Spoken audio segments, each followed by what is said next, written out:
நட்சத்திரம் நிற்கும், சுவாசிப்பதற்கு காற்றே இருக்காது.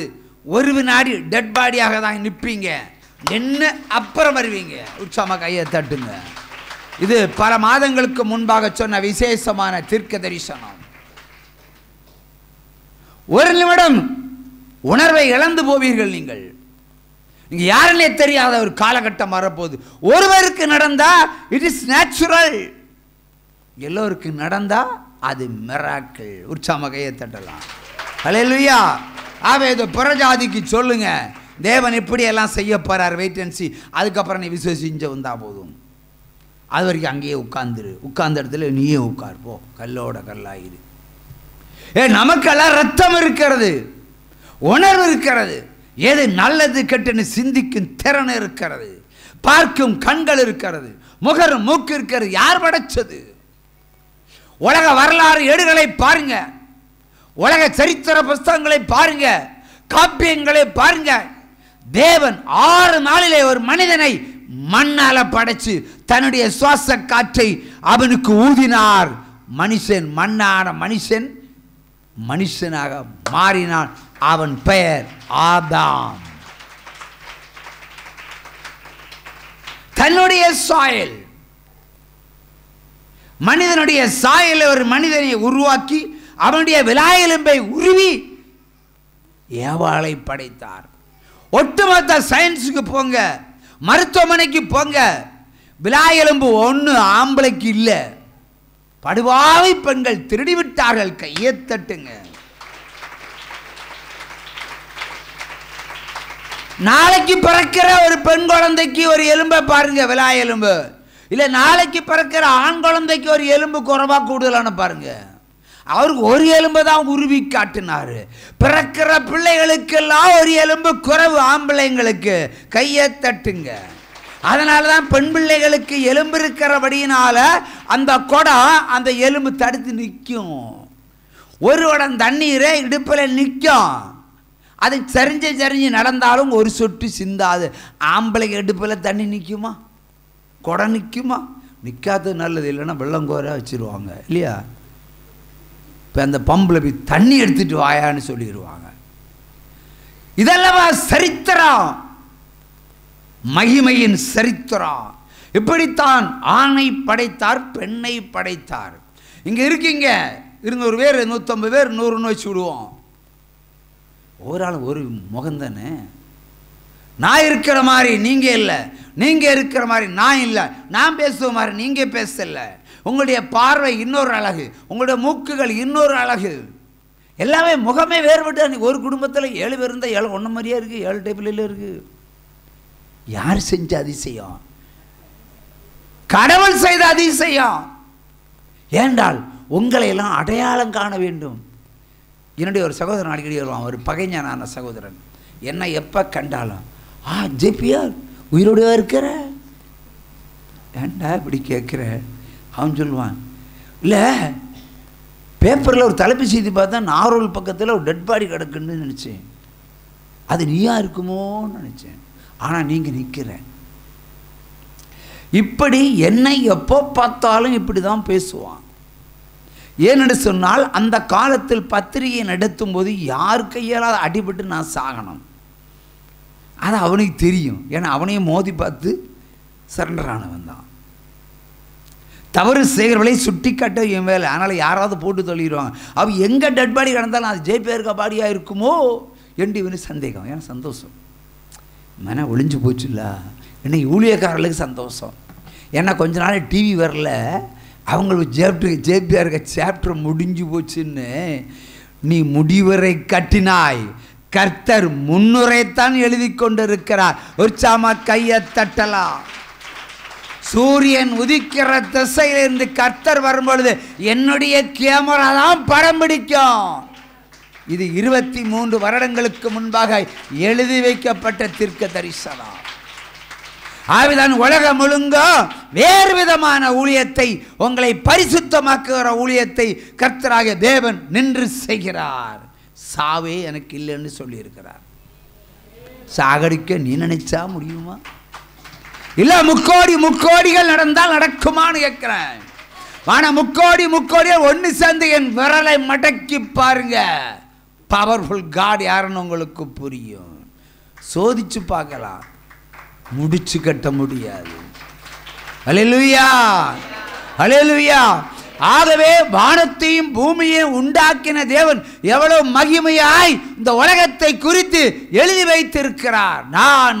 நானே கர்த்தர், என்னை என்று வேறு தேவன் உனக்கு உண்டாயிருக்க வேண்டாம். மேலே வானத்திலும் கீழே பூமியிலும் எனக்கு ஒப்பான சுருவங்களோ விக்கிரங்களோ வேண்டவே வேண்டான்னு சொன்னார். கேட்க மாட்டீங்க. எந்த தேவன் சொல்லி இருக்கிறார் இப்படி நான் கடவுள்னு தன்னைத்தானே சொல்ல முடியுமா? முக்கோடி முக்கோடி தேவர்கள் இருக்கிறார்களே, நான் தான் உலகத்தை படைத்தேன் என்று ஒருத்தன் சொல்லி பார்க்கட்டும். துணிச்சல் இருக்கா? நீ கூட்டம் கூட்டமா இருக்கிறிய, சொல்லிப்பாரு இந்த உலகத்தை படைச்சது யாருன்னு. ஆறு மாற படைச்சது யாரு? மரம் செடி கொடிகளை பண்ணினது யாரு? சமுத்திரத்தையும் நதியையும் தனித்தனியா பிரித்தது யாரு? கடல் தண்ணி குளிக்கலாம், குடிக்க முடியுமா? ஆனா அது தண்ணி குடிக்கலாம், குளிக்கலாம். மனிதன் வாழ்வதற்கு ஒரு வித்தியாசத்தை வைத்திருக்கிறது யாரு? நீயா நானா? கர்த்தர் தான். ஆகவே எல்லாவற்றிலும் அருமையாய் இந்த உலகத்தை படித்து மனிதன் வாழ்வதற்கென்றே கையிலே கொடுத்திருக்கிறார் என் தேவன். அல்லேலூயா. ஆகவே தேவர்களுக்கும் தேவனுக்கும் வித்தியாசம் உண்டு. உலகத்தை படைத்தவருக்கும் படைக்காதவர்களுக்கும் வித்தியாசம் உண்டு. எரேமியா 10ஆம் அதிகாரம் 11ஆம் வசனம் சொல்லுகிறது, வானத்தையும் பூமியையும் படைக்காத தெய்வங்கள் பூமியில் இராதபடிக்கு ஒளிந்து போகும் என்று தீர்க்க தரிசனம் இப்ப உரைக்கிறேன். அல்லேலூயா. அப்ப வானத்தையும் பூமியையும் படைக்காத தெய்வங்கள் அவரே சொல்றாரு. படைக்காத தெய்வங்கள், நீ படைக்கல, நான் தான் படைச்சேன்.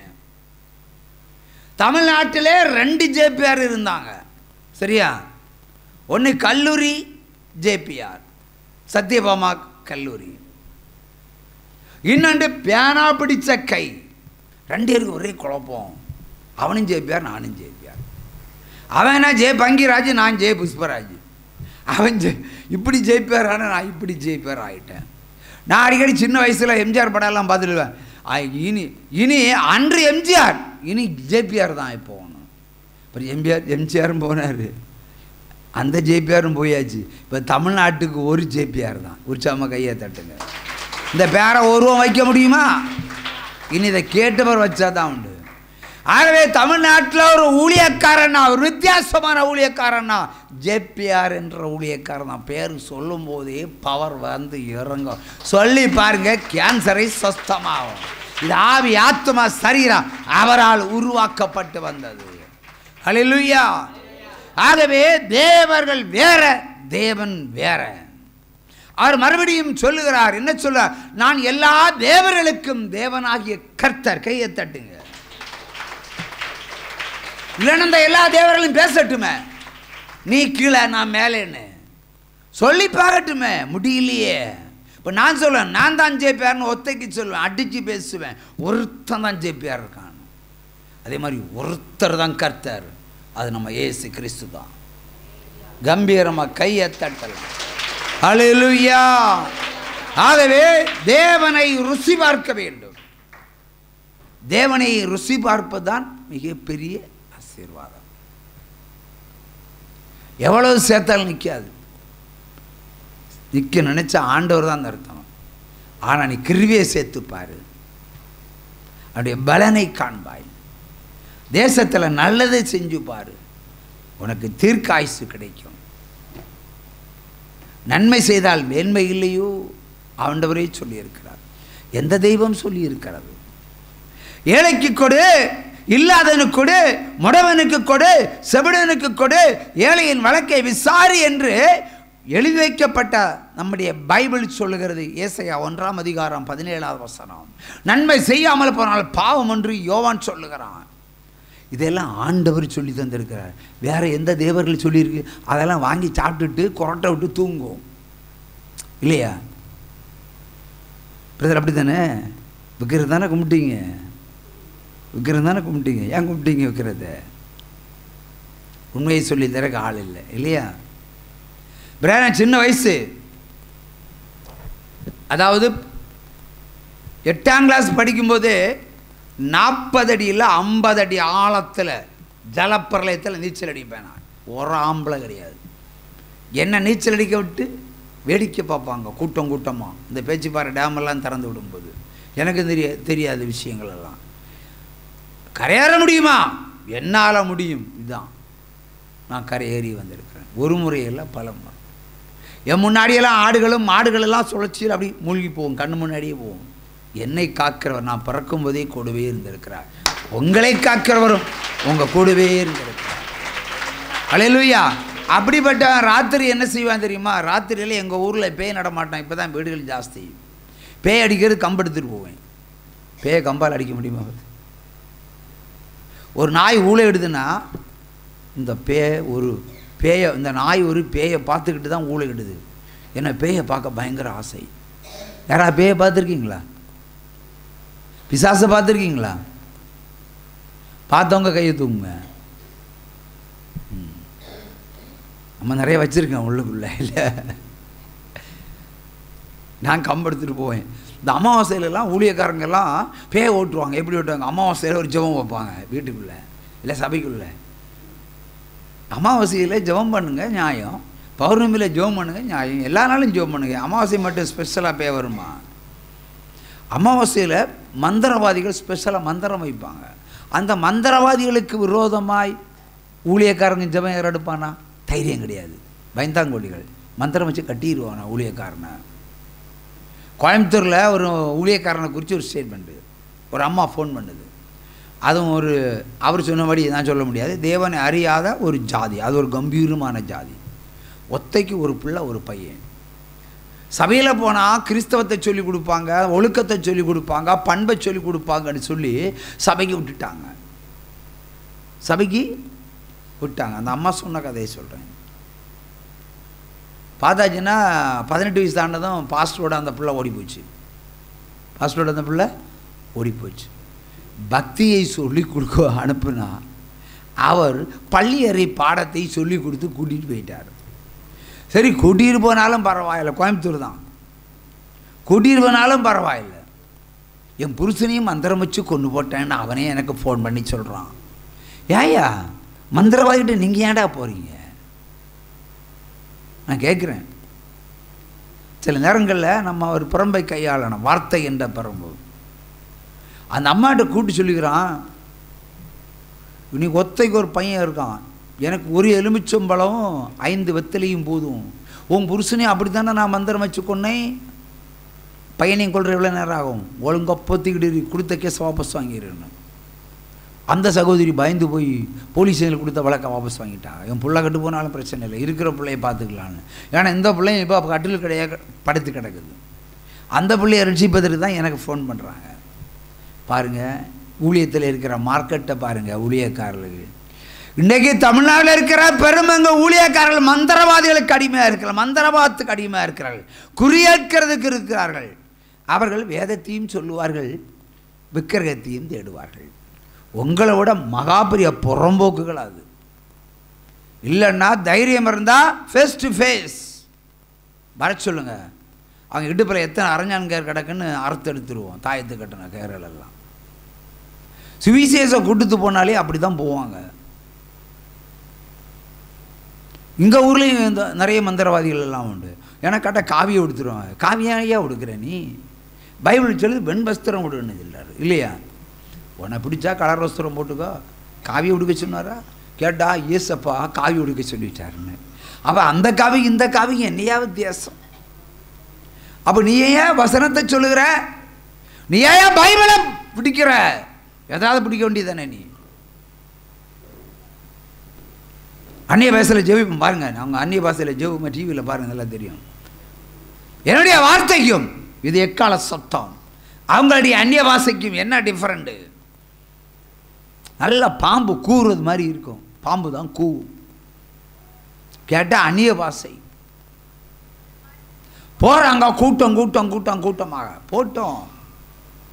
ஆனால் பரலோகத்தை நோக்கி போக வேண்டும், பரிசுத்தத்தை நோக்கி போக வேண்டும். ஆகவே விக்கிரகத்தினுடைய அடிமைகளாய் இன்றைக்கு அநேகர் மாறிக்கொண்டிருக்கிறார்கள். விக்கிரகத்தை சேவிக்கிறவர்கள் ஒரு கால் அவர்களுக்கு தெரியாதுன்னு வச்சுக்கிடுவோம். இக்னாரன்ஸ். வேதம் சொல்லுகிறது அறியாமையினுள் அகற்றப்பட வேண்டும். அவங்க அறியாமை தேவனை தொழுது கொண்டார்கள். ஆனால் கிறிஸ்தவர்கள் தேவர்களை தொழுது கொண்டால் என்ன அர்த்தம்? கிறிஸ்தவர்கள் தேவர்களிடத்தில் குறியேற்க போனால் என்ன அர்த்தம்? கிறிஸ்தவர்கள் மந்திரவாதத்துக்கு போனால் என்ன அர்த்தம்? யோசிக்கலாம்ல. அவ எப்படி அடிக்கலாம்? அவங்களெல்லாம் எப்படி அடிக்கலாம்? சங்கீதம் 50:22 படிப்போம்.